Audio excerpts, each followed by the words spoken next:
Hey y'all, welcome back to the ranch. I'm Jared Paul, and today we're going to get to chopping a little bit of an experimental planting. It's this strawberry pot that I believe, I don't know, has like 14 spots for trees. So I took all the little volunteers that hopped into my bonsais over the years and I threw them in there. This one's pretty full. This one has a few more empty spots to fill, but very interesting group of trees. We got maples, we have oaks, some Rosa Sharon, birch. There's even a vine in one, oak. I might have said oak already, but anyways, I'll be chopping it. Not like my broski Colin over at Boston Bonsai Idiot, but if you're looking for some Norway maple advice and, you know, just other northeastern United States species, colder regions, he's got the goods. So check that channel out. And so I'll be chopping a little bit just so that everything could have its own little space and we can appreciate what's going on in there. Right now it just looks like a really fugly bush with a bunch of different shaped leaves. So we're gonna get some separation, and that's what's coming up on today's episode of Jarhead Bonsai.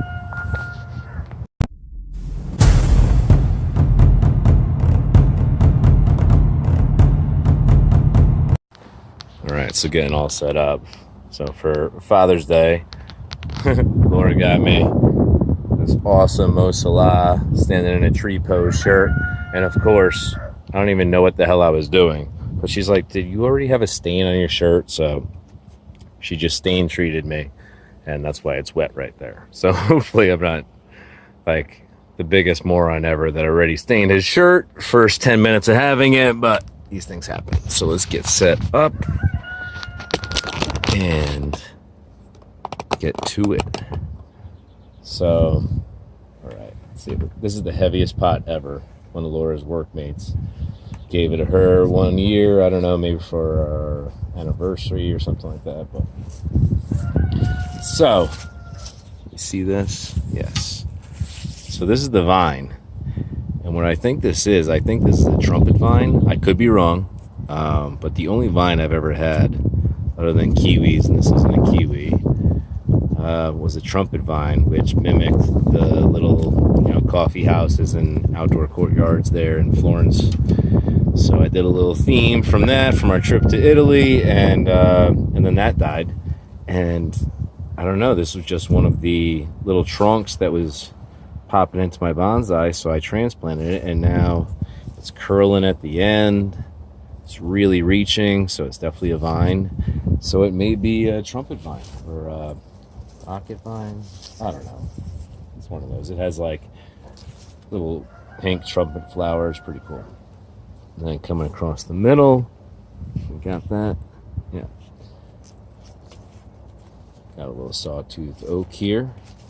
And that's not doing much, so I'm not going to prune that.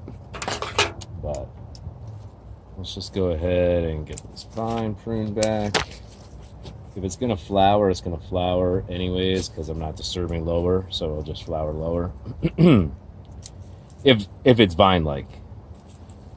Certain trees that flower I won't mess with if I want them to flower, because usually they'll come out at the ends, and then you might just have to skip a season there, and it's just, I know it's like beneficial to thickening up the trunk and for the bonsai theme, but I would rather get a full season of nice flowers if I have a flowering tree. So now that it's a vine, knowing it's a vine, I'm going to prune it back hard, raise the canopy a little bit, just ripping leaves off here, and cool. So just above that is a really cool looking birch. I hope you can see that. So it comes out with some sway, comes right out, comes right back, and swerves up and around and back towards the center, where there's already a nice dominant Rose of Sharon growing up the middle. Weeds in there. So even though, like, if this was in its own pot, this thing is glorious, I would just let it go. It's got a lot of nice vertical growth, which is customary for these birches around here. This is probably a river birch or white spire birch. Nice shape to the leaf. See that? Looks like an arrowhead straight serrated arrowhead with veins coming outwards towards the point. Very, very pretty. And early on, before they turn white, they get reddish and speckled, which is just as pretty in my opinion. All right, so I'm going straight chopping this thing. I know I said I wasn't going to be aggressive, but I want to see this Rose of Sharon up here. So just go across, boom, boom. I'm not removing any of the branches that are coming off the trunk and coming up, because I would like to develop a multi-trunk birch. That's what I'm doing with most of my birches. I love that style, and so why not? Just go for it, right? So not bad for a tree that just decided to hop into a pot and grow for me. So not from seed from me, but from seed. Moving around. We've got another birch, and this thing is very, very slow growing and small compared to the other one. What would be the word? Not dominant. Whatever, it is what it is. Hopefully you can see how small and thin that is. Same exact species, very thin though, split trunk down low. There's some dead wood here. I'll just get rid of that, and otherwise I'll leave it alone, because this is apex 1 and 2. They're not really dividing yet, and I'd rather the strength go to the trunk, make sure it survives, since it's such a random planting. They probably have to battle for some room in the roots and for water overall. Something like this, it's just not going to get a true watering. There's a caterpillar. Hey buddy, are you a monarch? Yeah, so this thing's probably eating leaves, but natural defoliation ain't bad, and then it'll create a cool butterfly. So I forget what I was saying, but this thing hasn't divided yet, and it's very thin down here, so I'm just gonna let it grow. I don't think it'll mess with this for this season, so screw it. Okay.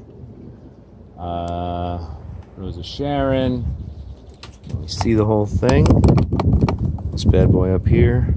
Yeah. Let's look. So it's nice and full. It's got some decent branching. A few longer branches, but since it's not competing with other trees, I'm just going to let it go. Down here we have a Rose of Sharon. Grayish trunk. Very small. This is coming up to compete with this, so I'll chop this down and let it be bushier, because we do have some lower branching. This one is...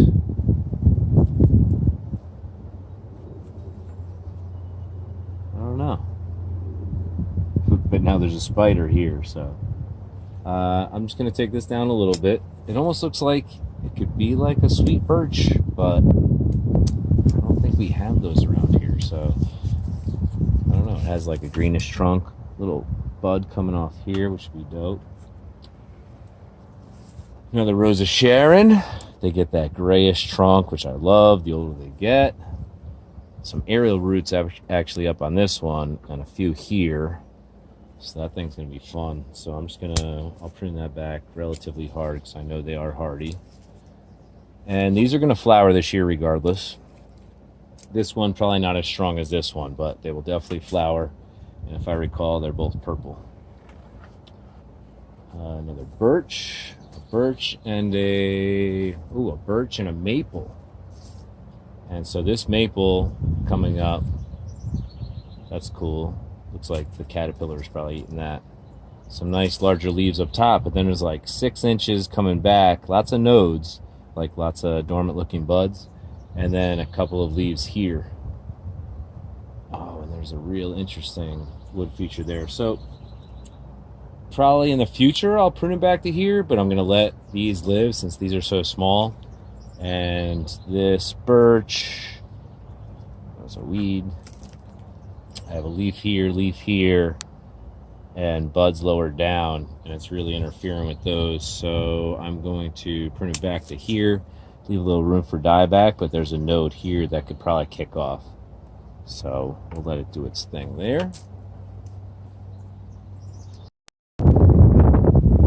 All right, so, phone overheated, so that happens. It was directly in the sun, regardless of the fact that it's old. But I got this bad boy done. You saw the majority of that. And then off camera, I did this one. This one, there are, I think, 9 trees and 5 openings. The other one, there's maybe only 1 opening. So some nice maples in here. More birch. An oak up top instead of a Rose of Sharon. So anyways, I've said it before, I'll say it again. Excuse me, if you're into bonsai and you have just like a balcony or a small apartment and you want a lot more trees, just get a strawberry pot, because then you get, mine I think have 14 to 15 spots to plant trees.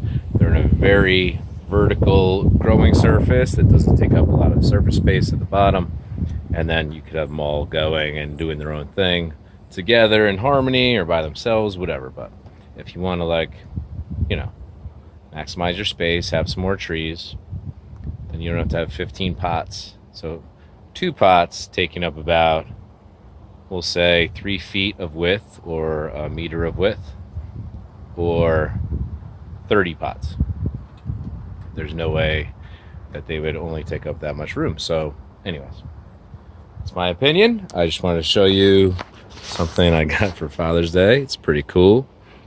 The Eagle Globe and Anchor, the United States Marine Corps, nice little bonsai tree, and Jarhead Bonsai. It's in a Yeti. It's from Laura, Stella, and Franny. And let's see. All right, let's see if I can do it one hand. Right. All right, so yeah, so the top screws off, and then you pop a can in there. And if anybody has had a Yeti before, you know that it stays extremely cold or hot, depending on what you want. So that's gonna be great this summer, being on the pond, paddleboarding, grabbing a cold one, and enjoying the good time. So I'm Jared Paul, and if you can figure out how to put a bonsai tree superimposed into the globe on the Eagle Globe and Anchor, that's what I want for my Jarhead Bonsai logo. So maybe we can work something out. So from my family to yours, cheers.